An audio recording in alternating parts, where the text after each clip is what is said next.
I don't want to start too soon. It's 9:36, so we still have a good 9 minutes before we get. I don't, in case people come back at 9:45, to just hang out, unless someone has a joke. Ed's not here, so we can be safe. It'd be a good joke. So just talk amongst yourself. Jim's gonna make some popcorn, I guess.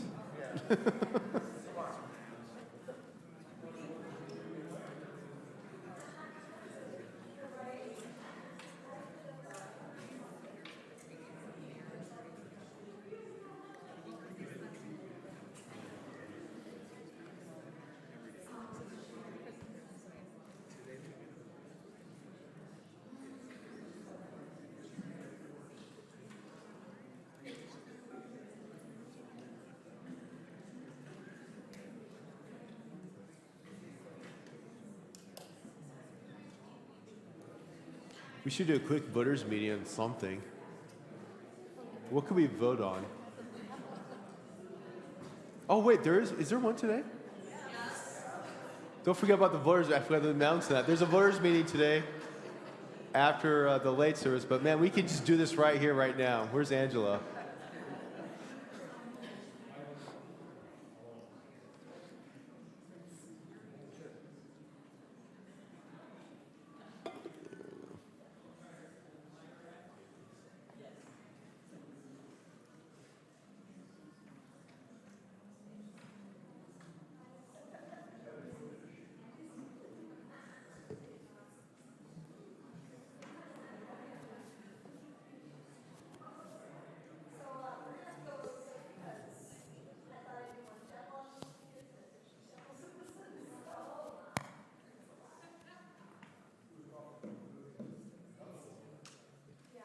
So, is this one on? So we did talk, and Drew said that rather than try to rush it, we'll just see how far we get, and then we might have to continue. The way I set it up, so those of you who followed me on Facebook saw a lot of my pictures, but that was by day. So we had over 2,000 pictures, which I went through for this, and I organized them not by the order that we saw things, but by chronological order of Jesus' life. So this is different. It's the same places, but it's set up entirely different than the Facebook. But there's more extra things. So this is all focused on the specific, like, Jesus' life part first. And then all the extra other cool stuff is kind of at the end. And I just did a few slides on that. So, I mean, it could have been, like, a lot longer. And I didn't think anyone would want to listen to us talk about our trip for that long. Oh, and my glitter. Yeah, so I do have hair glitter, hair tinsel, because I teach middle school, and they did that for me, so. You can't hear me or understand? Okay, well, I'm talking loud and I'm in the mic, so I guess we have to turn the mic up, because this is about as, you really can't hear me? It sounds loud to me. Oh, okay. Dina? Any help? You are as loud as that mic could possibly go. Okay. Is it... Can you hear me, Drew? Yeah. Over there? Just keep it close to your mouth. Okay, I thought I had it super close. Oh, I was just talking about my hair glitter. Hair tinsel. It's because I teach middle school. They did that for me on Friday. It's the thing. So. Just, we can talk about that while we wait till it's time. We would have liked to have actually had more time to shop. The day that when we get to the Stations of the Cross, so the day that we kind of walked along those in Jerusalem, there were so many shops, and our tour was like moving. I mean, there was so much to see, and we're like, oh, we can come back, and we never had a chance to go back to those shops. So, and there really weren't a ton of shops. Like, there really wasn't a lot of shopping, and there's a lot of the same things. So, but our tour guide in Jordan had this whole secret code because he said that he didn't want to get anyone mad at him. He couldn't say in front of anyone that anything wasn't good to buy. So if he told us it was good, and he'd say, oh, this is really good, this is my friend so-and-so, his stuff is really good, that meant, don't go. Like, no, stay away. But if it was excellent, then we were supposed to go there. So some people on our tour did not remember the code. So there was one place in Petra, and he was like, oh, this is really good coffee, like, good, you should, if you need coffee, go, get there, it's good. And a couple people went, and we left, and he's like, it's dirty, they don't wash anything in there, like, I said it was good. But a couple people had their coffee there anyway, so we stuck to the excellent. Well, wasn't it the one he actually ordered something, didn't he? No, not from the one that he said was good. No. But there was the other thing that was a little tricky with shops was like, this is more in Jordan, but there were kids selling things, and they told us not in front of the kids again because they didn't want to get in trouble with anyone, but really not to buy anything because they should be in school. So the more people buy from them, the more money they make, the more they don't go to school. So that was interesting. But no, I bought this, and this scarf in, this was in Jordan too, I think. And I bought this necklace, which is really cool. I don't know if you can see it, but it's the Jerusalem cross. And then what's cool, and I bought this in Bethlehem, but what's cool is it opens, and then it's like a whole bunch of little crosses. So it's like magnetic. So they showed us one. It was like $1,000. It had all it was jewels and gems and diamonds, and it was really pretty. And then this was like the super, super lowest. Like, what else do you have that opens like that? That's really cool, but maybe doesn't have all the gems and diamonds and stuff. So that was this one. I'll tell you what, why don't we get started? It's close to 9:45, so let's just start with a word of prayer if you bow your heads with me. Gracious Father, as we come together here, bless our hour together and our fellowship, especially as we learn about this amazing place on earth where you called your people, Israel, to your holy nation, the birth of your Son, the death and his resurrection and his ascension, and allow this to be a time of this, again, learning and growing of this. Nothing it's more than stories in the book that we read, but this is a historical, wonderful event that happened that brought salvation to the world. We pray all this in Jesus' name. Amen. All right. I have a quick question before we start. Who's been to the Holy Land? Like, who is actually, like, a few people? Okay, good. You should all go. So, and also my other thing is I made all of this, so Drew's just going to be like jumping in. I showed it to him, but I think he saw it once. All right. Well, do you want to begin? Well, that's just us, and that's Jerusalem. That's just us, and in the background is Jerusalem. Like right. You can use the little. Right above. Oh, I got a laser. Yeah. So right here, this is the old city. And right there, right here is the Temple Mount. So if we went 2,000 years ago, what you will see here, right in this area, would be the Temple of Israel.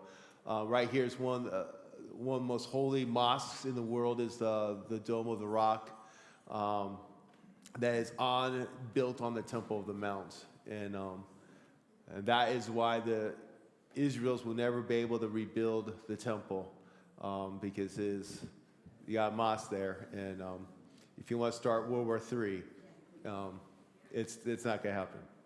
No, I'm thinking I'm going to take this so we get through more than 3 slides. We got a lot of slides to go through, so hang on. Okay, so for anyone who's just joining, I think you all heard I ordered all the pictures in the order of events, not in the order that we saw them. Because obviously we did things like as it worked out geographically. We just go one place and then another, but in Jesus' life it was kind of all over. So our first, not our first stop, but this was in Nazareth, the Church of the Annunciation. Did you want to say anything about that one, Drew? So this is the church built on the site where the angel came to Mary.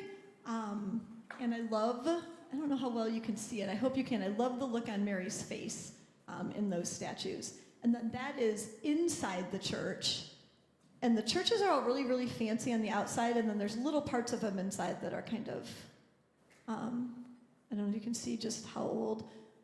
All of these sites, they really believe are pretty authentic or really close to the actual site because churches were started being built there very, very early on. And then that church would be destroyed and another one would be built, and that church would be destroyed. But historically, it's not like someone came up like 200 years ago and said, oh, I think this is probably it and we'll build a church here. Like it's been, even though the churches aren't from the time of Christ, the location where there's been a church has been. Yeah, the quick history is that early on after Jesus' ascension, Christians began to go to these places and venerate them as these are holy places, whether it was the birth of Jesus, his crucifixion, around Capernaum, Nazareth, all these places became holy sites in which Christians, the early Christian church began to form. And then around, I think it's 150, second century, early to mid second century, a Roman emperor did not like Christians. This is one of the big persecutions of the Christians. He went around in all these venerated sites. He built a pagan temple. And so, and then for next, 200 years or so, there was a pagan temple in all these places of Jesus' birth, his resurrection, up in Capernaum, all these pagan temples.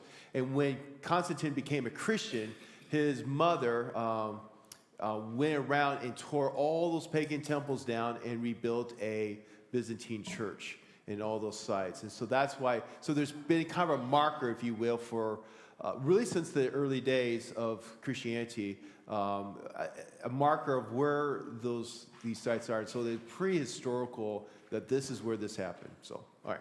Okay, so my favorite part about this church, and if you followed me on Facebook, and if you didn't, you can still friend me on Facebook, and all the pictures are up on there. So I did a whole separate post of this. So they have every country, I don't know, every country, lots and lots of countries around the world sent their own artwork of Mary and baby Jesus, kind of in the style of their country, which I thought was really neat. Some of them are inside the church, and then a lot of them there's a courtyard outside the church with kind of a covering over it, and they have you can walk around and just look at all of them.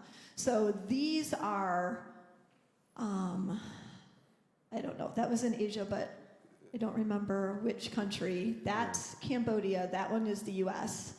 That was the Mary, but they just had so many of them. I just put a few on here, but that was really neat. So if you have a chance and want to look back at the Facebook, I really thought that was interesting.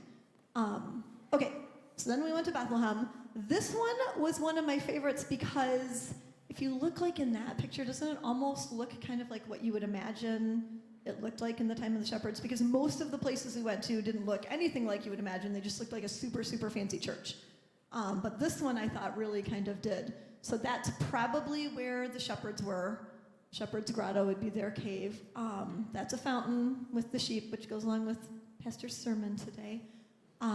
That's the church that's built on the site, and then that's one of the paintings inside the site. And I didn't add pictures, but one of the interesting things about Bethlehem, well, you know what, we'll talk about, I did do one slide of Bethlehem, but from here there was really a view of, there used to be a lot of Christians, so Bethlehem's in Palestine.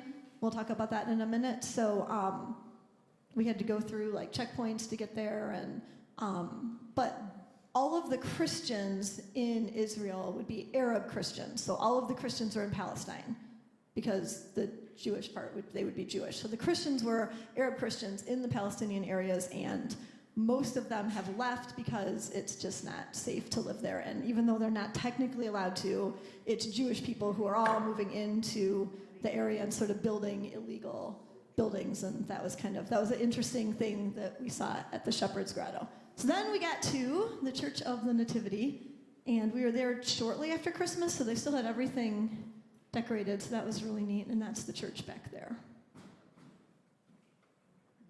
And you want to talk about this? So that's inside the Church of the Nativity, and where I'm kneeling is the altar of over the place where Jesus would have been laid in the manger. Again, historically, it would have been a cave. Most likely, part of what happens when Mary and Joseph went to Bethlehem, and they says they had that Jesus was laid in a manger because there's no place for them in the inn. Chances are they probably went to a boarding house. There was no place to stay with them, but they had, usually you had the house, and then below the house or near the house it would be some kind of grotto, some kind of a cave system in which you house the animals, and most likely there. Obviously there's no cave there today. That rock had been removed when they built the church. Interesting about the Church of Bethlehem, we should put that picture up, but it's one of the few churches that was not destroyed during when the Muslims were conquering the Holy Land. They destroyed all the Christian churches. So a lot of the churches we see today are the second generation churches that came after the Crusades. They didn't destroy the Church of the Nativity because there was a picture of the wise men displayed as Arab people. And so they kept it because they were honoring Arab people as the wise men who came to visit Jesus. But if you go there, you can Google this. Just Google entrance to the Church of Nativity, and there's these small little tiny door to get into the Church of Nativity, and you can see the outline of these big arches. That was the original doors to get into the church, but they bricked it all in and left a little tiny, I don't know, about 5 feet high, just a narrow entrance to get into it, because the Muslims will get on horseback and kept riding through the churches to disrupt up and break up their worship service. And so they bricked in all the entrances, and so the only way you can get is this little tiny entrance. And it's just good, smart security system, you know? Anyway. So we were there at a really good time of year because sometimes this is a church that you can't even get into on tours. Like they might close it because it's so busy. And we were the only group there at the time, so that was really neat. We were able to just kind of walk around. And again, I think this is one like so different because obviously it would have looked nothing like this. So it's neat that it's the site, but it's not like you're standing there going, oh, I can tell that this is, this feels like the manger and everything. That was the one too, Drew, wasn't it, where we saw the Concordia group when we came out? I think so. Yeah, so that was funny because people in our group knew we were from Michigan, and they were like, hey, there's like one other group there, and like, that group's from Michigan too. So of course, like, I had to go talk to them, and they were from Concordia and Arbor on their tour, so that was kind of cool. But yeah, super, super, super fancy inside. And they were also like, there was a church and then another church kind of next to attached to it, and then another part underneath. That was where St. Jerome was. Like, everything's sort of like conjoined and grouped together, and it's so the Church of Nativity, there's right next to it, underneath. So this is down below. If where I'm facing, there's a door, secret door there that is. And if you go through that door, that was the place where St. Jerome translated the Bible into what? Into the Vulgate. So translating the Greek and the Hebrew into Latin, which became the standard Bible for the Christian church, the Western church at least, for really 1,500 years until the Reformation. And there he is buried, St. Jerome, in third century. So I put this in here. This is a little bit disruption in the life of Jesus, but just at that time, because when we were in Bethlehem, I just had a lot of pictures. So like I said, we had to go through a checkpoint. It is in Palestine, which is very different from the rest of Israel. So if anyone's familiar with Banksy, that's a really famous Banksy. He has a lot of paintings there and a hotel there. We went to a refugee camp, which was very different from what I would have expected. Because as far as a camp, they leased the land it was actually from Christians, again, there's a lot of Christians in Bethlehem, but it's a Christian city. They leased the land, the UN leased it, for 99 years, and it's almost up. So everyone had these small little areas of really small kind of cement houses, and everyone's built up. So it's a lot of cement, and it's built up. And we actually went to a women's group where they do cooking classes and have restaurants to raise money for disabled children, because a lot of their children were disabled, and they did some studies, and there's a lot of them in the refugee camps, and I think it's from the tear gas and just some of the different things that is always happening. And since we've been there have been more like raids and people, it was interesting, but that was kind of being in there. This is just an idea for you of what Bethlehem, like the city of it, other than the churches, really looks like today. And that's the wall. We got out, and that was a big section of the wall that is there, and some of the artwork that's painted on the wall. So that's the refugee camp. Inside the refugee camp where we ate, and then that's the wall on our way out of Bethlehem. Okay, the two Jordan Rivers. I put them both on the same slide. Let me talk about those real quick. So the picture on the far left, that is the Jordan River, and we're actually just south of the Galilee, Sea of Galilee.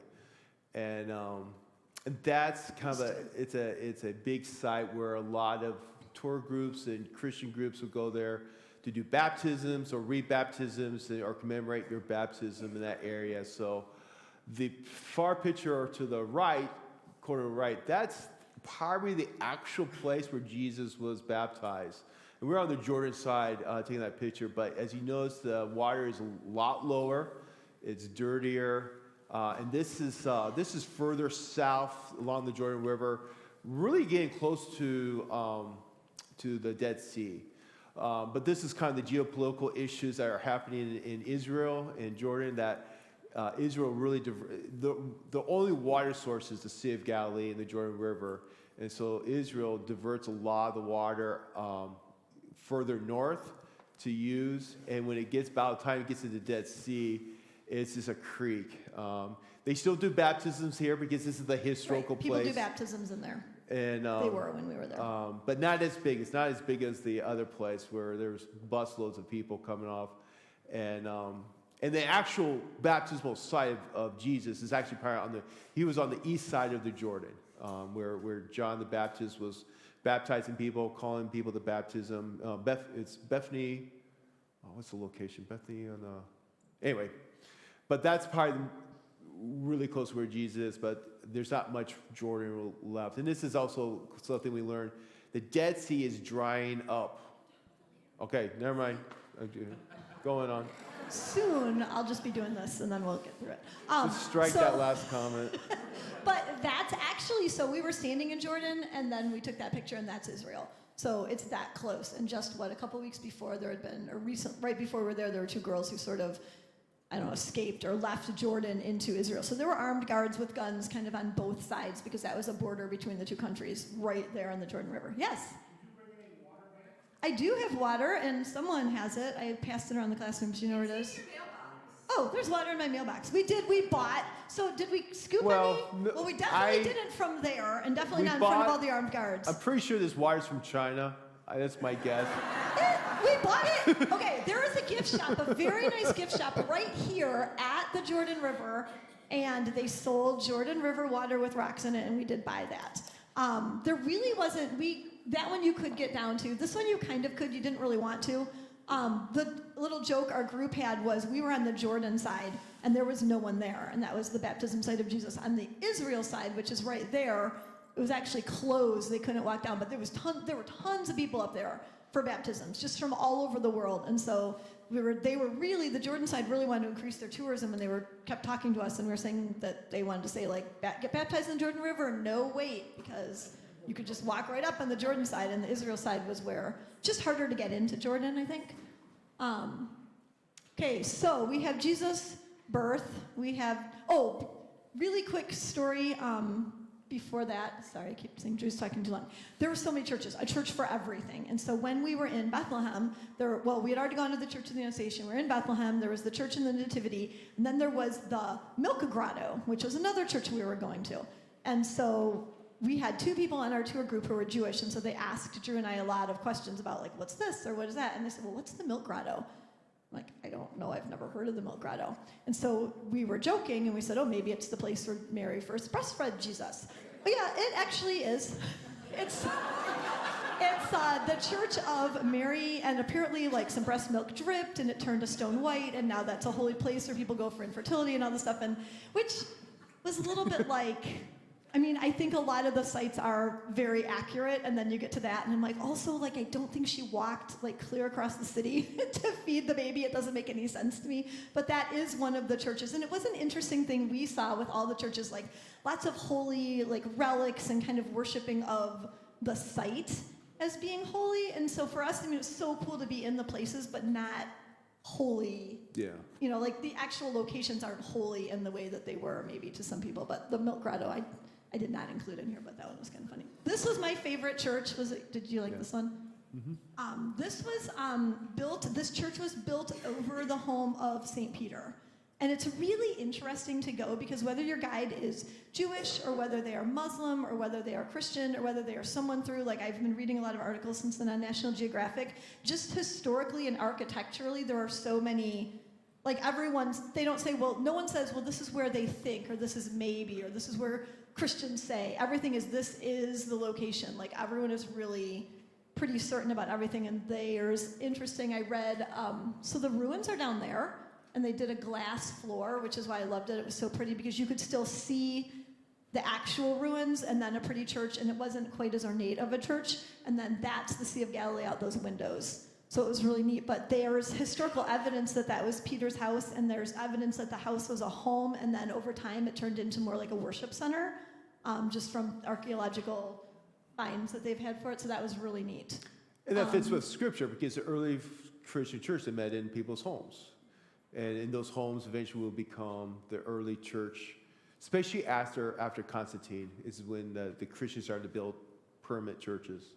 And just seeing his house right there, like right on the shores of the Sea of Galilee. That picture is probably too small, but that one was hilarious. It was a holy place, no dogs, no smoking, no guns, and no short shorts were the things that they that they had in there. So that was the sign for at Capernaum. Next to there was a rebuilding of a synagogue that was all rebuilt, but they think that would have probably been the synagogue Jesus would have preached in, but it was rebuilt. Right there. So this is the rebuilding of the synagogue. This was really neat. It's a statue called Homeless Jesus. There is one also called Homeless Jesus. I researched it a little bit at Historic Trinity, not the same one, but we do have one of these. There's 200 of these statues around the world that artist has sold. They sell for about $2,000, and there's one at a church like in Detroit right across from the Renaissance. So if you've been, it's like right on Jefferson Avenue, I think. But that one was a gift of the artist. He gave it there. So you can see the nails in Jesus' hands and feet. And when I was researching it, one thing that I saw was really sad. This is not the Detroit one, but somewhere else, they installed the statue, and within less than 24 hours, someone had called the police to report a homeless man sleeping on a bench. So kind of a sad, ironic thing of that statue. But that was right there. And I thought that was kind of neat. All right, you can talk about the Sermon on the Mount.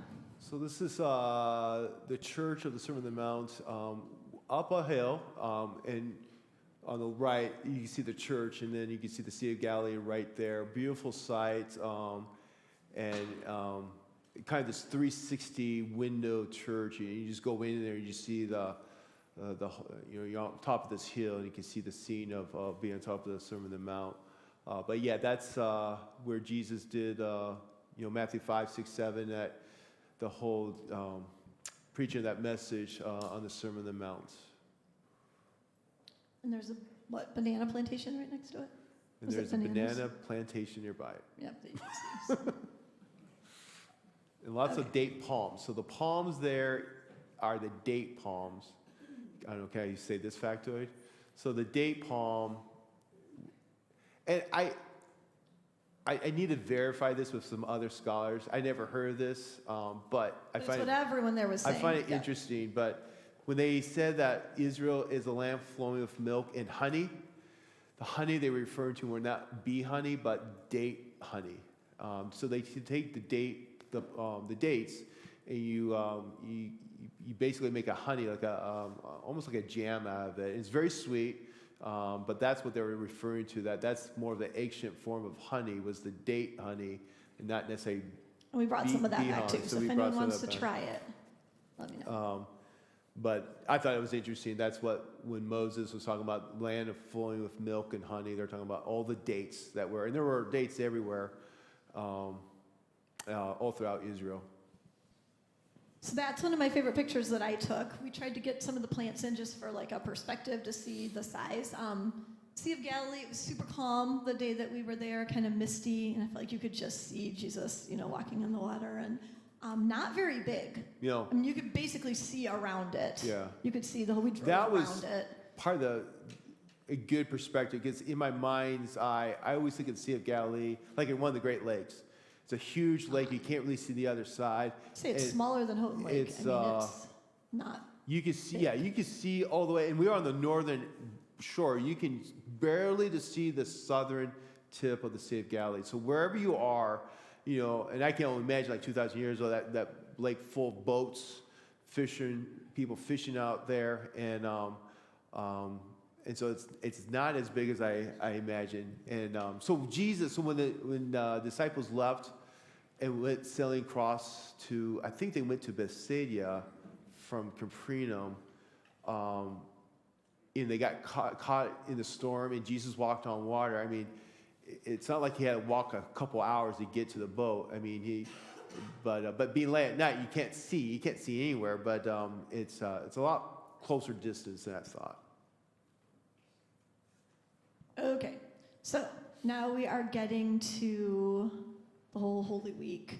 So these were all, I think we saw these all in one day, this next part. But there is just a lot of churches. Like, seriously, like there was a church built on absolutely everywhere. So, Dina, I will include your factoid that you sent me that you thought was cute. So Dina is researching the coronation. And this is, so these are the olive trees from the Garden of Gethsemane. And apparently, according to, what is that called for, like, I don't know, plant? Scientifically, you can claim that the way olive trees work is an olive tree is the same tree as long as it's growing shoots up from the same stump, from the same roots.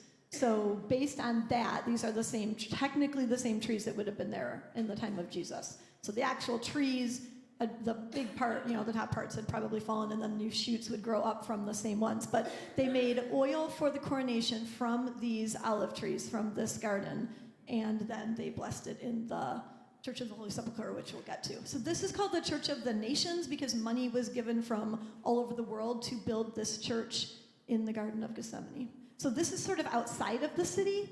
When we get to the Stations of the Cross, we walk to all of them, but this one you had to take the bus to because it was further outside. And the location of the Garden of Gethsemane, you got a vision. I wish I had a model, but it's you're right outside the Temple Mount. And so you kind of envision, because so they were inside Jerusalem for the Passover, and they just kind of walk out the city gates, and they're in this garden full of olive trees. And you can envision when Jesus is praying, he sees his direct eye contact to the temple, and it is from the temple that the soldiers were come to arrest Jesus, being led by Judas late at night, and then behind garden. So if you keep going up the hill, that's when you get into the Mount of Olives, and that's where Jesus' ascension will occur later. So this is just a little statue of Jesus praying, and then that was some of the artwork inside. There's Jesus. You can see him right there, kind of on that rock. And I know Drew had said that maybe they'd remove some of the rocks, but a lot of the different rocks and locations are actually in there. They're just so covered over by all the churches. And a lot of them have caves you go down or it's underneath, so we'll see some of that. Okay, so along the Stations of the Cross, it starts out with this sign, and it lists them all, and then that's kind of the road, and as you go along, the Via Dolorosa has this marking on it for every stop.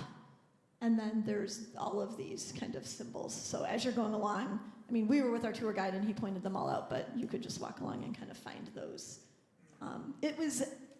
That was tricky too, and not necessarily, people had sort of questions for us again, and it wasn't necessarily Lutheran. It's not the same stations that we do, right? No. Some of the stops were different. Yeah, so the traditional Stations of the Cross is, I'm not sure who developed them, but we use the Protestant Station of the Cross, which is more biblical. I don't know. Look it up. Just Google it. I'm not gonna... That's a great presentation. So here's all our stuff. You could just go back and look up what we really saw. No, but it was actually really tricky. I don't have a picture of every single spot because the city has been built up so much over time. Sometimes they were okay, so we go in this building and you go up the stairs and actually you're standing on the roof and that's underneath here was where something happened. So it's not you know what I'm saying? It's over 2,000 years, things have been built up on top of the spots. Yeah. So some of them were easier to see than the others. The old city of That's the Jerusalem first one. It's not the same city as it was when Jesus was there. It's been destroyed, it's been rebuilt, and I think the current layout, even the city wall, is different. And I think that all is from the last 500 years, is what we currently see. So it's. There are a lot of ruins in there too. Roman ruins and different things. Yeah. That we saw. Yes, they are. Yeah. But so this is the first stop. These are just some places along the way. They had really pretty poinsettias just growing outside in pots. That is actually supposedly a a spot where Jesus rested his hand when he was carrying the cross. So I think, I mean, a lot of the sites are exact. I just but happen to be resting on the Jose Clan. This is there's no way we could know Whoa. exactly that was. But these are just a few of the different like inside churches and different spots as we went along that walk. All right. And then we get to the Church of the Holy Sepulchre, which again, everything's kind of built together, so it's not like a standalone church that you can just take a picture of. Like all the buildings are kind of touching, and that's sort of a best view we could get of the outside. And again, things have been built up and up over time, and you can see like different architectural styles and things kind of joined together. But inside, it was beautiful. And again, we were there at a really, really good time of year, so it wasn't very crowded. We had one family on our group had arrived a day early and went at 4 o'clock in the morning when it opened so that they could get into the tomb because it's usually so crowded. And we actually only had to stand in line like 15 minutes and get in, which is another thing that a lot of times people don't even get to go in there because it's so crowded. So lots of multiple things all inside of the same area. And I told the kids this. I didn't realize, and maybe Drew realized this, in my head that the crucifixion and the tomb were like so close. They're just like walking from here to there. And I did read that. I noticed when we were reading it in the Bible during Holy Week that it says it was so close. You know, they took him down and there was this grave and it was really, really close. So it's all within one church. That is Golgotha. That's the rock. And that's just the beautiful ceiling. And that's the temple. so what? Okay, the right picture on along the left. That is so we're. So right next to I've got it another is- one. You want to look? Well, yeah. So that's Mount Calvary. That's the top. So that's the more There wider. it is. That's the same rock. So right next to it is the altar, but this is the top of the Mount Calvary where they made crucifixions of Rome did. So you could actually go up under that altar, and there's a hole in the ground that you could put your hand in and actually touch at the spot. top of So the I took rock, a yeah. picture of Drew as he was, so there he is, as he was going up. So again, you can see, I mean, looks nothing like, it's not outside, it's in a super, super fancy church. But that's an up close. This is like that part right there, and that's right there is where you're able to, that's the actual spot. Yeah, they it's think like the a hole. crucifixion happened. It's just so you can touch the actual surface, which over 1 billion touches, it's a smooth surface. It's like.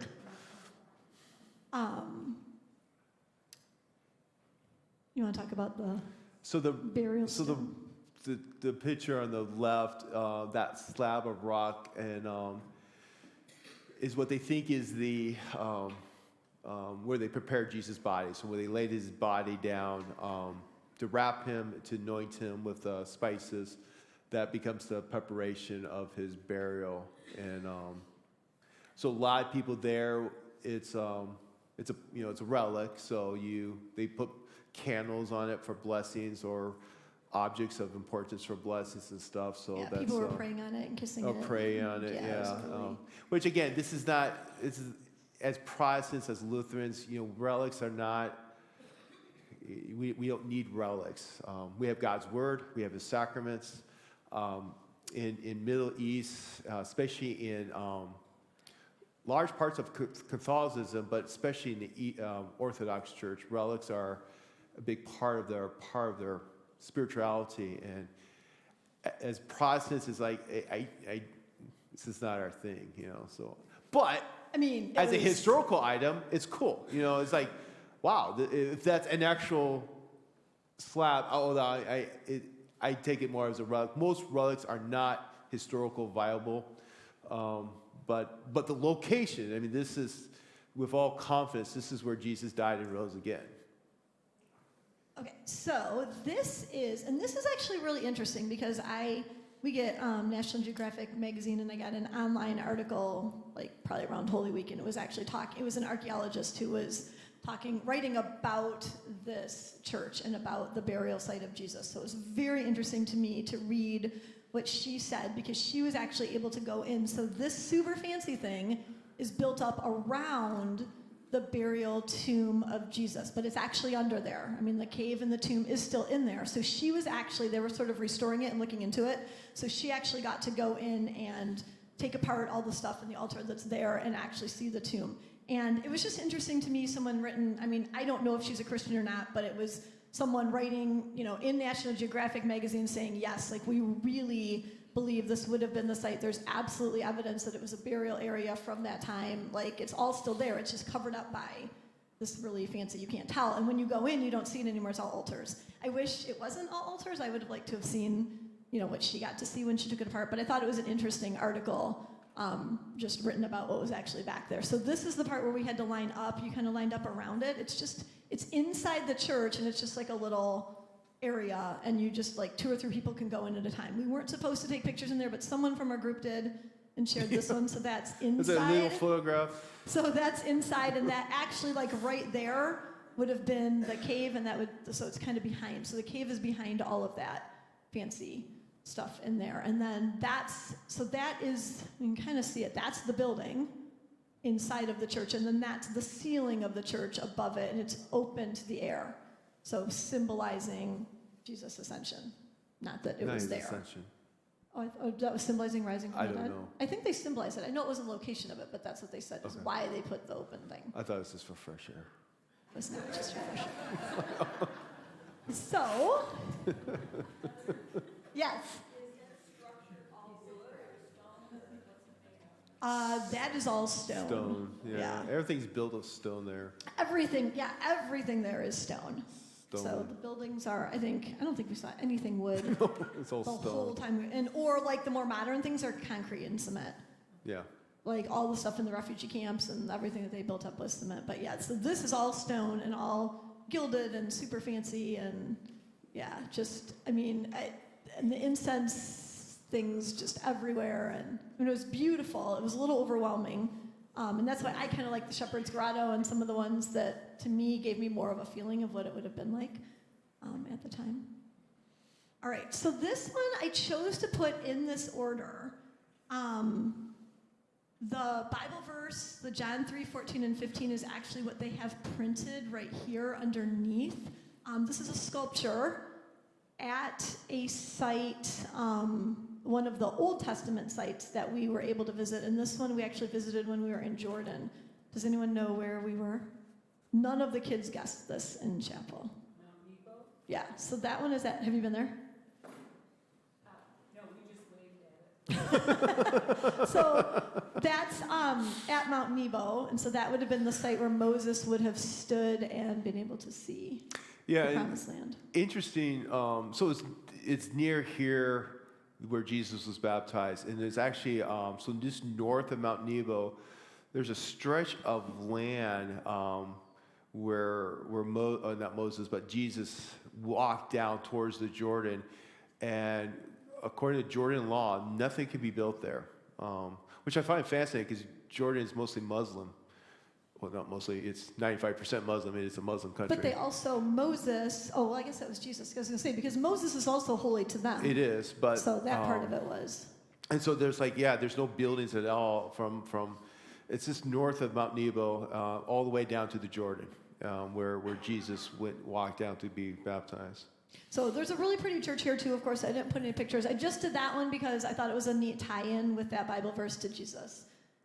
Death and Lots of great resurrection. mosaics. I'm all about mosaics now. So Jordan is we really need to known bring it for the back. mosaics. Yes. And so they Everywhere. have all kinds of them, and they still make them today. All right. So then, this one took a little research and a little confusion on my part, because it's the Church of the Primacy of St. Peter, and that is a statue that I think is really cool, really neat picture of Jesus and Peter. And that, it's built on this rock, the church is, so the rock is inside the church, and then this is outside the church, and the rock is there as well, and it's right on the Sea of Galilee. And I guess I thought that it was the time when Jesus was telling Peter, you are my rock, and to build a church, and it's not. Because they also said that this was where Jesus appeared to the disciples when they were fishing. So when he first appeared to them, and then he cooked breakfast for them, this is the rock that he cooked breakfast on. And then that's where he told Peter, feed my sheep. So that was that same day. So that's why it's the John 21, it's the resurrection account of Jesus in Galilee, when all the disciples went up there. Yeah, so this is the church on that location. So another location on the Sea of Galilee. All right, go for it. No? So, you don't want to talk about that one? So I put this one next. So Caesarea Maritime was, Herod built this on the Mediterranean Sea, which is there, and we were there on a really stormy day. That was our rainiest day. Really rainy, stormy, like water was like washing up over things and soaking people in. Yeah. But it was what? It was floating. What did he build? Floating, it was architectural. Piers, yeah. It wasn't, I don't I know. don't know. He had something. I was exhausted by that time. The trip. So we went to a couple different Herod sites, but this one was actually the location where Paul would have been there a couple times, and he would have been captured there and imprisoned, and this is where he gave this speech in Acts, would have been in that location, and they would have sent him from there to Rome. So that's where this kind of fits in. I mean, Herod was a builder. This is Herod the Great, and he was a builder, and it's just a Roman ruin of right on the coast. Is just a good example of again Roman architecture and the We like. had to watch a movie there. What, he killed his wife, he killed his sons, Yeah, right? he's a He real was- winner. Yeah. So he built a port there. So the big thing was he built that, or one of the things architecturally was the port that allowed you to actually keep ships in there. Right, and they were Yes, float, yeah, right? Like it was somehow like yeah. floating, and it was a whole architectural. floating harbor. Yeah, it was. Yeah, it was cold and rainy that day, and we were Yeah. pretty tired. I was but- like, yeah. yeah, and so yeah, there was a movie and just stuff about him and what he did there, but that would have been kind of, so now we're into after the time of Jesus. So we did really good. We made good time on getting through this part. Oh, I thought I took out the songs. Oh no, Dina, can you fast forward through it? I had songs in for chapel when we did this for the kids. We don't need to. Okay, there we go. Ooh, you talk about the map, because that was cool. Yeah, so the map on the bottom left is a map of Palestine, ancient Palestine. I don't remember the dates on it, but it's the most complete map. They have an ancient map of Palestine in a church. It's a mosaic, and it's just all on the floor of this church. It's this massive mosaic, and it kind of gives a good description of the land, where everything's located throughout the Holy Land in Palestine, Israel. Yeah, that one was in Jordan too, right? That church was in Yeah, Jordan. I'm trying to think where it was. Yeah, we're in Jordan. It's I'm trying to think of the city, but it's where we saw like there were a lot of mosaics were made there, and Christian. It was a Christian city, and just a beautiful example of that. Okay, so this is interesting. This is actually a replica. They don't seem to really make too much of a distinction between actual things and replicas the way we do here. So they made a really, really big deal. This is in the Jewish Museum in Jerusalem, and it's actually a replica of it, but of something they actually found, which is of historical significance because it's a heel bone with a nail through it from a crucifixion that was found in a tomb. And so it's sort of a proof of that, yes, they did, because I guess there were some people who would say they didn't crucify people in that way. So this is a proof of someone, obviously not Jesus because he rose, but that's someone's heel bone with the nail through it that they actually found. This was also at that museum, and this is a really, really large-scale replica of Jerusalem in the time of David? No, Solomon? Later? because it had a temple. Yeah. It might have been. Probably short. It might have been Solomon. It would have to be. Yeah. Yeah, so that's the temple, and then all of this was kind of just all around. So you stand outside, and you get to see this huge, it's almost as big as the church. The Museum of Jerusalem, I think that's one of my favorite places, because that's one thing that's just, when it comes to Scripture, archaeologically, I don't know, I heard this figure, like 85 to 90% of things that are mentioned especially in the Old Testament, have been verified through archaeological discoveries. And so you go to the museum, they have all the stuff they have found that, they have King Herod's name. In fact, they found something at Caesarea Maritime was a inscription about Herod. or maybe it There was was something with Pilate. Pontius Yeah, Pilate, I mean, it's yeah. just you just go through all the cities, from Jericho to a lot of these cities that Israel conquered. We have found ruins in places. Right now, the big thing that's being worked on is Bethsaida, northeast of Galilee. They've been working on it the last couple of years, and they're finding all kinds of stuff and confirming that this is the ancient city that mentioned in the Bible of Bethsaida. That confirms a lot of. So that's kind of the latest discovery. And that's what the Museum of Jerusalem was all, just showing all these ancient discoveries, confirming what the Bible teaches. This one I should have made bigger because that was your special. Did Carol Harper give you Yeah. that shirt? Or was it all the Quilters gave that The to me. quilters. Thank you, quilters. So it says he That's on wore Mount this the Nebo. day we went to Mount Nebo. Not quite the right mountain, but what does it say about God Something Moses had the downloading- first tablets or something. and Or, downloaded from the cloud? Something like Yeah, that. So yeah. everyone appreciated that he wore it. We did not go to Mount Some Sinai, witty but thing. he wore it. That was his closest. And this is in Jerusalem. This is Oskar Schindler's grave. It was actually one of the first things we saw when we were there, and it's a Jewish tradition to place stones on graves to show respect and honor and love. And so every day they have to clear all the stones off because so many people come and put stones on his grave, which is interesting because in the time, like in his lifetime early on, people didn't realize what he had been doing and how he had actually been helping people, and they just thought he was a Nazi. But now his grave he was actually buried there. So there's like a Jewish cemetery and then a Christian cemetery, like kind of right on the hill outside of Jerusalem. So that was another neat thing to see.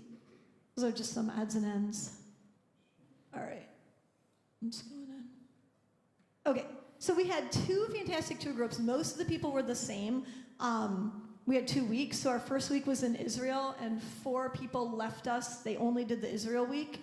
And then we got 4 new people for the Jordan week. So this was our group in Israel, and they were fantastic. We've never done a tour before with a group, and weren't really sure what to expect. And this was a small group. We only had, 16 people? And it was really, really, really fantastic people. And then that was the one in Jordan. And I don't know, there's 2 people who thought they'd climb on top of the Petra sign and sit up there in the group picture, but the whole group is kind of around there. Okay, Petra. So now we're done with sort of the kind of going through timeline of Jesus. And these are other cool things we did. So Petra is basically almost like a lost city, and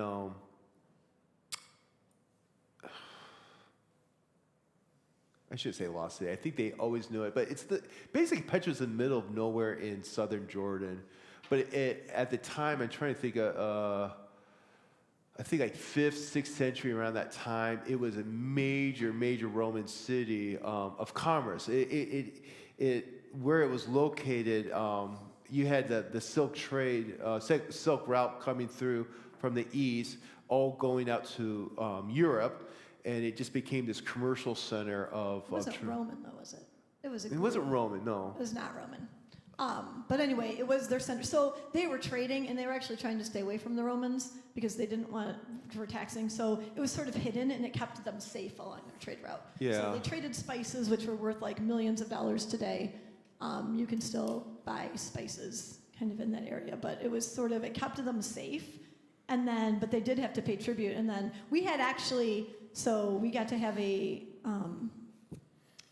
lecture with an archaeologist the night before we went into Petra, and it turns out that he is the archaeologist who was able to discover, this is called the treasury, but it's actually a tomb, and there's actually people buried right underneath there, and so he was the one who actually led that expedition and dug them all up and found out that it was really a tomb. So this is where, it was amazing because our guide took us, we got up at we left at 6 o'clock in the morning when it was still dark, and we walked in and we were the only people, and you walk through this long thing and it's just dark, and then it's starting to get light, and we're the only people in there, and then you kind of turn a corner and there it is, and that's sort of the first thing you see, and it was just amazing. So you can pay the Bedouins guides to take you up this super steep, scary walk thing to right there. So Drew did that. 2 people from our group did it. So I did not.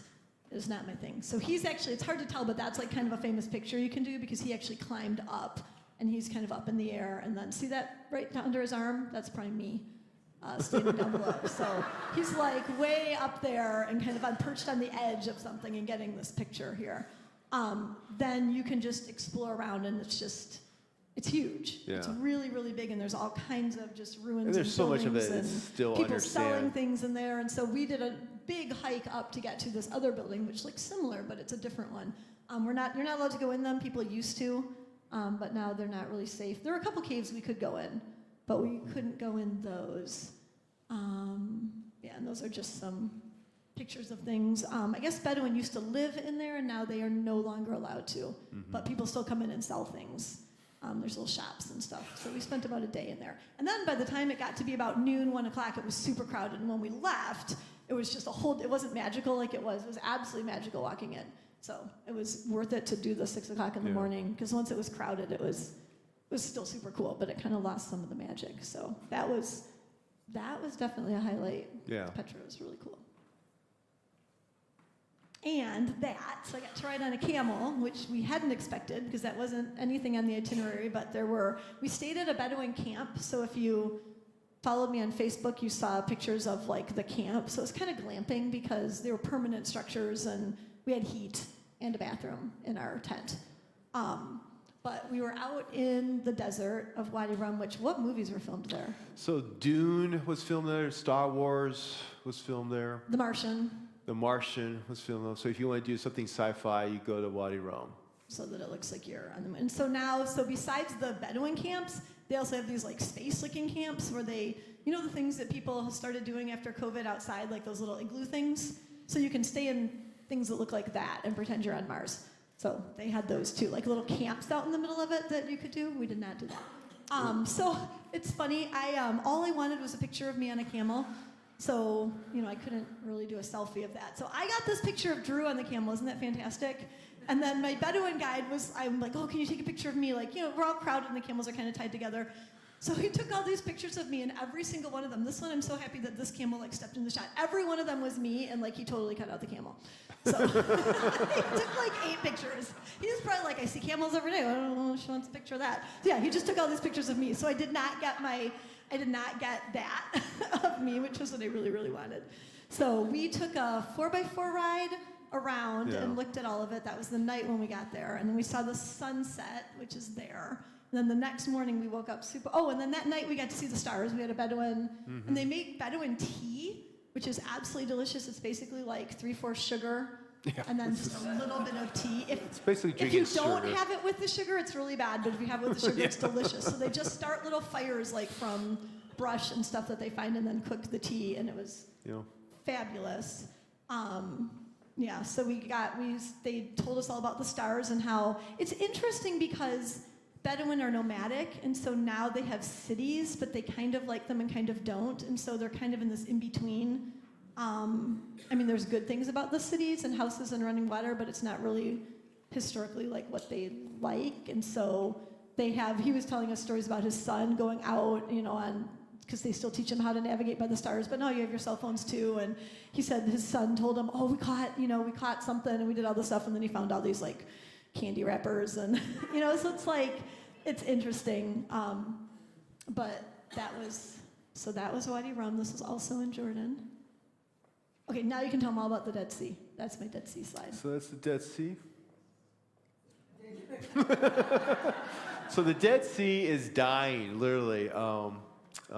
Two things. So if you want to float in the Dead Sea, you better go now. The law of water is being diverted away from the Jordan. It's not flowing as much to the Dead Sea. South of the Dead Sea, they're also draining it because there's just a lot of minerals in the Dead Sea. So they drain it and they collect all the minerals, and it's used for fertilizer and other industry uses. So they're draining it from the south. It's not flowing as much, and so. When we were driving around the Dead Sea, our bus driver, he's been doing this for 30 years, and he said the water used to come up, and you can kind of see how it's receding further away from the land, and it's causing sinkholes as it dries up. Especially on the west side, on the Israel side, there's a whole section of freeway that had to be redone because of sinkholes. And there used to be resorts along there, and they're all closed because the Dead Sea has moved further away, and plus there's sinkholes, they're all collapsing. And so get there before it dies. It was interesting. So we went to it twice. We went to it in the first week on the Israel side, and then we went on the Jordan side. So the Israel side, so this was on the way there. This picture was taken along that road that Pastor was just talking about when we were right at sea level. And then you go down below sea, you just keep driving, you go down below sea level. And so where we floated in it, it was just this little there was just a women's changing room and a men's changing room, and you just go in there and put your bathing suit on, you rent a towel for like 5 cents, and it's just like your old, someone's old, towel you just rent and go down, and there's these rickety steps to go down, and they were kind of broken, and someone was standing there to make sure no one fell through, and you get to and there was turf, like the grass, like the fake grass stuff was kind of out there, and there was like a bar. It was just, and everyone, that was like their little resort, and you go in, and then we floated. It's really tricky. We had one of the older gentlemen, super in shape, who climbed Mount Everest, who lost his footing walking in and fell, and once you're like forward, you can't flip yourself around because you're it's so buoyant. You really can't control yourself. Which is really bad for you. So it was kind of tricky. Like, and the ground was really, really hard. It was all hard salt on the grounds, and it was ripples, so it's hard to walk. That was my other little bit disappointing picture. That was another nice lady from our group, but I didn't get, she's in my Dead Sea floating picture. That was the guidebook because I really wanted the picture of me reading in the Dead Sea, and I didn't want to take a book in there and get it ruined, so that was like a guidebook of Israel.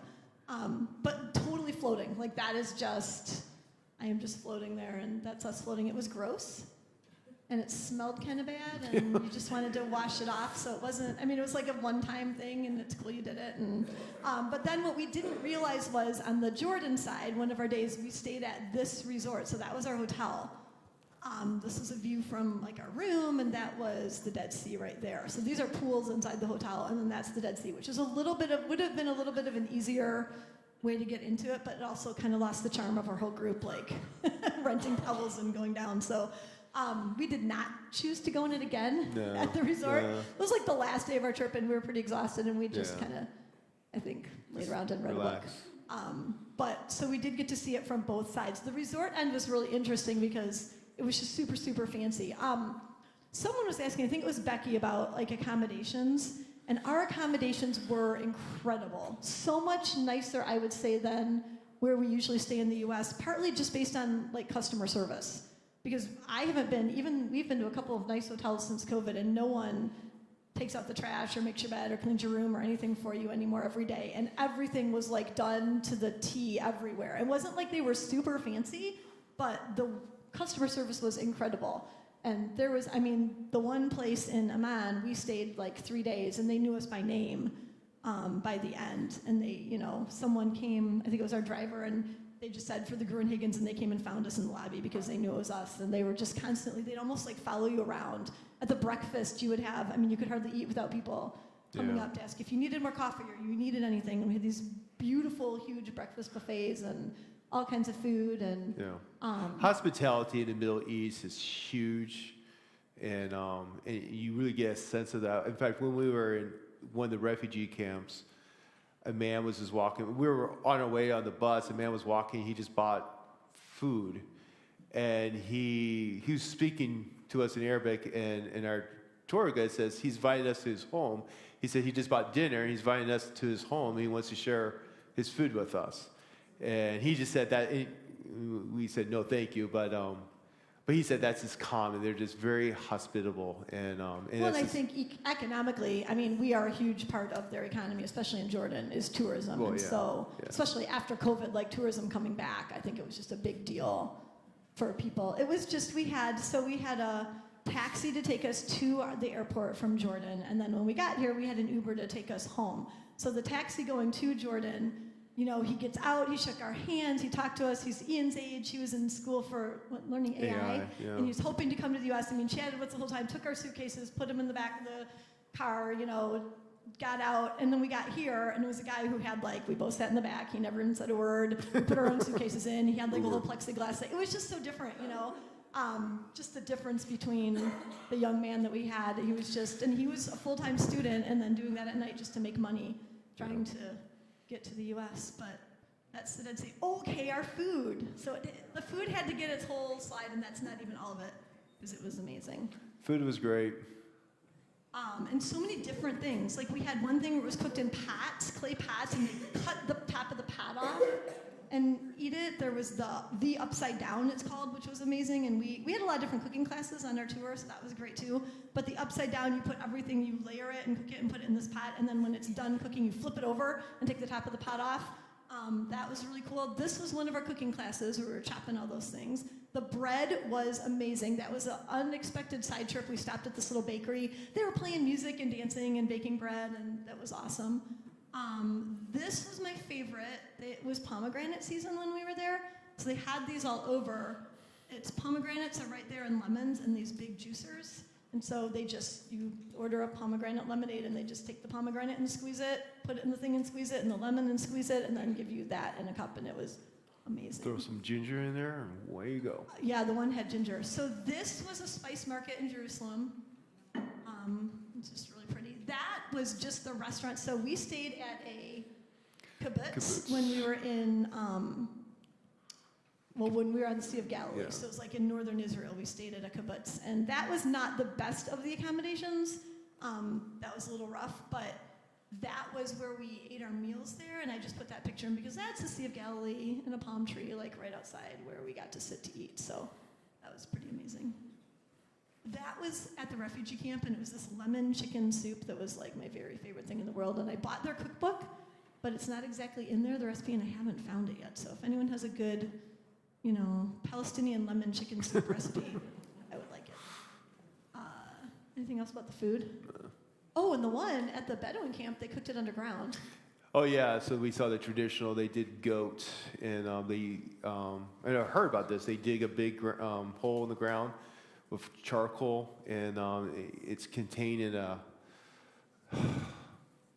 metal pot, basically, Yeah, and they cooked like it a bunch all. of guys, it takes them all to Yeah, lift they it out. dig it all day, and they cover it up, and then that night they unburied it and pulled it out, and it was the best goat I ever The only had. goat you've ever had?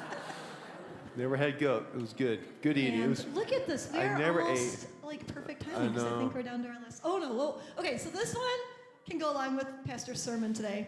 This is all of the animals of the trip. There were cats And everywhere. So, no lie, I've there were never cats seen so many everywhere. cats in my life. So this picture was outside of Petra. There was a little bar that was in a cave, and there was a cat in there. That was this one where we were eating. That was our drinking This friend. one, you can kind of tell he's on a counter. That's in the museum. That's in the Jewish museum. He was just right by where you would go in and buy your tickets. That was their cat that was sitting by their computers. There were cats inside all the churches, all of them, just laying on the pews or on the kneelers or whatever. That one was in Petra, way up on. That was a super steep drop off on the other side, and that was a kitten. That's the one. If you're on my Facebook, that cat has a hilarious look on his face. You can't see it as well because I had to fit too many here. There's another cat. So everywhere cats in Israel, no dogs, except in Tel Aviv, which is a much more modern city, Aviv. which we didn't put anything in. There's Everyone had a nothing. dog. We were just in Tel Aviv a little bit. I loved Tel Aviv. Tel Aviv people have dogs, otherwise just cats, but cats everywhere. Then you get to Jordan, and they have dogs. There were dogs in Jordan everywhere. So that was a dog and then a donkey. And so, yeah, Drew spent most of the trip. You think that he doesn't like the cats? And so I have proof up here. They're everywhere. Look at, every picture. Who's the one hanging out with the cats and petting the cats? So if you're going to late church and you haven't heard a sermon yet about cats, I don't know. And that, I just thought was a really cool picture. That's the dome of the Church of the Holy Sepulchre. So as us approaching, and we'll make our way up to the top and enter the Church of the Holy Sepulchre. So that's So- in Jerusalem. When you're asking about what things are built out of, that's kind of how everything looks. It's just all that stone. Yeah. So questions, because that's the end. We did it. We were really speedy. Oh. So yeah, it was a so in actually it's Palestinian and I forgot the name of it, but it's just a traditional scarf that a lot of the men wear and women. So we had But- classes on how to wear them too. Yeah. I didn't put any pictures because I look dumb, but there's You know. pictures of me wearing them like over my. There's so many ways, like It's 11 a- ways to it's- wear your scarf. Historically, it's what the Bedouin and the shepherds will wear. And it's just really for head protection and from the sun and weather and stuff. But you can wear it multiple ways. It's used for multiple ways and stuff. But I actually bought mine. We stopped. That picture of us by the Dead Sea where it had the sea level, where Yeah. we're standing by, that's right where he bought There the was scarf. a dad with a camel and two little boys, and one of the boys, I bought him off him and stuff. So And just, then wore it to the and then I coolest found out later I event. probably shouldn't do it because we should be in school. But Well, that one seemed okay. I thought they But- could use the money. So Yeah, and the different patterns on the scarf have different meanings Yeah. too, which I don't remember all of them, but yeah, there's actually a lot to do with the scarves. This one I bought from a place that our tour guide said was excellent, not good. So any other questions? Yeah, Sandy. Did you get to Bethany and Lazarus tomb? we did not go We to didn't. Bethany. No, we didn't. We didn't. No, we didn't go to Bethany. We went to Mount Olives, so we were on the top there. We were just probably like a mile, but we weren't able to get there. I mean, that's the thing. Like, I could do this trip again, and I could spend just a week just in the Jerusalem area. There's so much we missed. We were and so again, busy, like but so busy we all did the time. so much. And still, And it's like, but there's so much I could still have done. And but yeah, we didn't make it to Bethany, and we were on the Mount of Olives just to get a view of the city. And then but there's churches up there with Ascension that we didn't even go into. So yeah. and we did not get to go into the Last Supper church because it was mysteriously closed. And Yeah. our tour guide was very upset, but it was randomly locked and closed. Did you get in the Lutheran church? We did not. And there are some Lutheran churches in Jerusalem, but we weren't. Again, we were hoping, we kind of thought we'd have more time, and I wanted to go back and do shopping or. Yeah, the tour was really good. We were able to do a lot, but when it came to free time, it was small. And by the time you got to free time, it was like, I'm done. I'm spent. So we're sitting out at the lobby. Jason. Remember last week you teased us about a mosque story? Oh, the mosque story? Yeah. So this is the story. So when we were traveling around, Callum bought me a book for Christmas called the Poisonwood Bible. And I think he bought it because it had the word Poisonwood Bible on it. And it's about missionary family going to Africa. Does anyone know it? It's not a Bible. It's just the name of the book. Yeah, So it's Barbara Poisonwood King's Bible. Bible. It follows a missionary family going to Africa in the 60s and kind of this historical fiction. And it's called the Poisonwood Bible. So I was carrying it in my backpack. If we ever had some downtime, I just had a book to read or read on the bus or something. And when we were going to the Temple Mount to see the Dome of the Rock, you had to go through security, lots of security. And when they had to scan our bags, and they x-rayed my bag, and they stopped me. So Jordan provides the security for the Temple Mount. So these were Jordanian soldiers. And they asked me to pull out the book that's in my bag. And it was a Poisonwood Bible. I pulled it out, and he looks at it and says, "You can't bring your Bible into this place." And I'm like, and I says, "But it's not a Bible." And he says, "This says Bible. You have a Bible." And I'm like, Yeah, he was in big trouble with the guards. and I was like, I was already in. I didn't even know I what was was like, I happening. know, and I said, I know it has the word Bible in it, but it's not a Bible. It's just using the word. And I try explaining. I know English was not his first language, and finally my tour guide came up, and I explained to him, it's like, this is just a fictional book, and he said something in Arabic, and everything was fine. So, but Yeah. It was a But very it funny was- story in the trip that he but was I had no idea because I in trouble. almost did. I had I did have my prayer book. And I almost threw that in my bag to bring that, because when I was going to all these sites, I kept looking up Bible passages to read this. Okay, this is how it's described in the Gospels and stuff. So, and I didn't have an actual Bible, but I had my prayer book. I was going to bring that with me, and I'm glad I didn't because I didn't want to lose that. But yeah, I didn't think of having the word Bible in a book was going to be international events. So Yeah, there's a lot of, I mean, I would honestly not do the trip right now, just with the violence that's Yeah. escalated since the time we've been there. But I mean, in Israel, everyone between the ages of 18 and 21, boys and girls, are required to be in the military. So everywhere we saw, I mean, it looked like college. It was like our kids' age. with guns. Kids, it was like their college thing, but instead they have uniforms and just huge guns, and they're just standing around chatting like everywhere. So that was kind of something you sort of got used to, and then constantly going in, especially with like Palestine. We went to a lecture on Palestine and Israeli relations. Like, I will never understand that. I learned so much, and I'm probably more confused. It's really complicated. But you're going through checkpoints. There's guns. There's soldiers. They're coming on. You're not allowed to take pictures. They had our hotels in Jordan. Everywhere in Jordan, we had to go through security. We bought Callum. Our other security story was we bought Callum a little knife.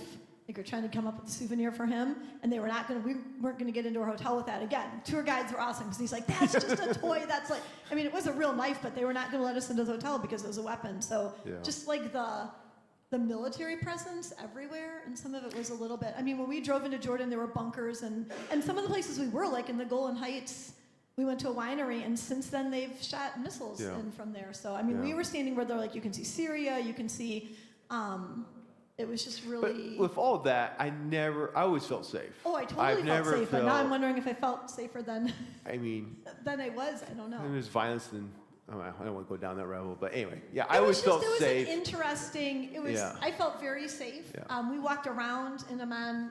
Our plane didn't leave till like 2 a.m., so we had a whole day of like nothing at the end, and that was a great day. We had so much fun. Mm-hmm. We walked around by ourselves everywhere on that day because the tour was over.